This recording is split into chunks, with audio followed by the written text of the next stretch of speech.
Kabado much but success delivery guys. Ito yung pinakamahirap bilang online seller. Kailangan mo magtiwala sa rider na mag-accept ng booking mo guys. Shout out kay Sir Leo Fernandez, Lalamove Delivery guys. Kaya binok ko siya ng one way. Saan po papunta yan, ma'am? Sa Mandaluyong. Pero may pick up pa sa Valenzuela. Dalawa bale yung pick up. Sino pong tatawagan ko, ma'am? Yung customer po. Yung Mandaluyong. Hindi, okay lang ba sa'yo kung Magkano po ba?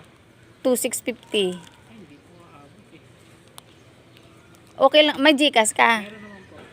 Okay lang sa'yo kung i-Gcash mo na lang sa akin pagka, Sa 7-Eleven po. pagka paid ng Opo, kasi Customer. naman po ako eh.